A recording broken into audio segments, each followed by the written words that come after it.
Nagpapala ang Diyos sa kanyang sariling paraan. February 1. Offertory Reading Devotional. At nalalaman natin na sa lahat ng mga bagay, ang Diyos ay gumagawa sa ikabubuti ng mga umiibig sa Kanya, sa kanila na mga tinawag, alinsunod sa Kanyang layunin. Roma Kapitulo 8 Versikulo 28. Si Dexter, ang kanyang asawa at ang kanyang kaibigan ay nagtungo sa palengke upang bumili ng sariwang mga gulay. Habang sila ay nasa sasakyan pauwi na, ang babae ay nagpahinto pa sa isang tindahan upang bumili pa ng iba pa niyang kailangan.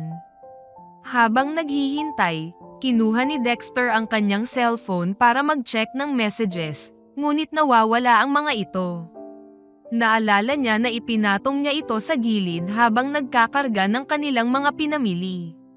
Nagmamadali siyang nag-drive pabalik sa palengke.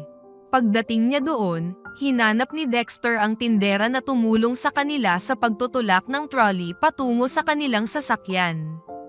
Naalala ng tindera na inilagay nga ni Dexter ang cellphone sa gilid, subalit hindi na niya alam kung ano ang nangyari pagkatapos noon.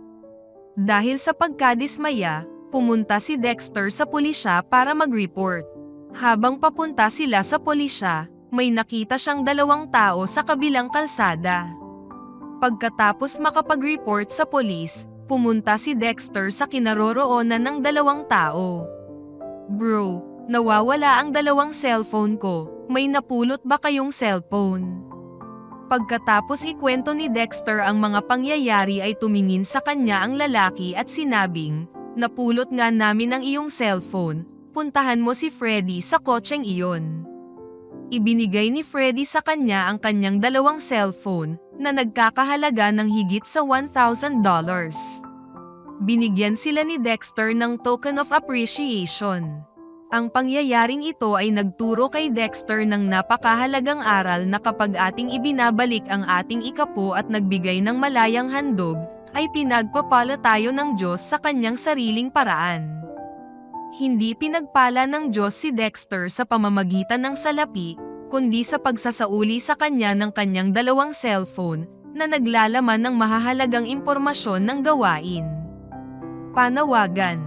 Mga kapatid, nangako ang Diyos na pagpapalain yaong mga nagbabalik ng kanilang mga ikapo at handog. Ang pagpapala ay maaring hindi dumating sa pamamagitan ng salapi, subalit makatitiyak tayo na pagpapalain tayo ng Diyos sa kanyang maraming kaparaanan. Naway pagpalain tayo ng Diyos habang ipinagkakaloob natin ang ating inihanda, at samantalang pinapanukala nating magdala sa susunod na Sabado. Sa pagbabalik natin ng ating mga ikapo at mga pangakong handog, ilagay natin sa huli ang ating mga hangarin, at unahin ang Diyos.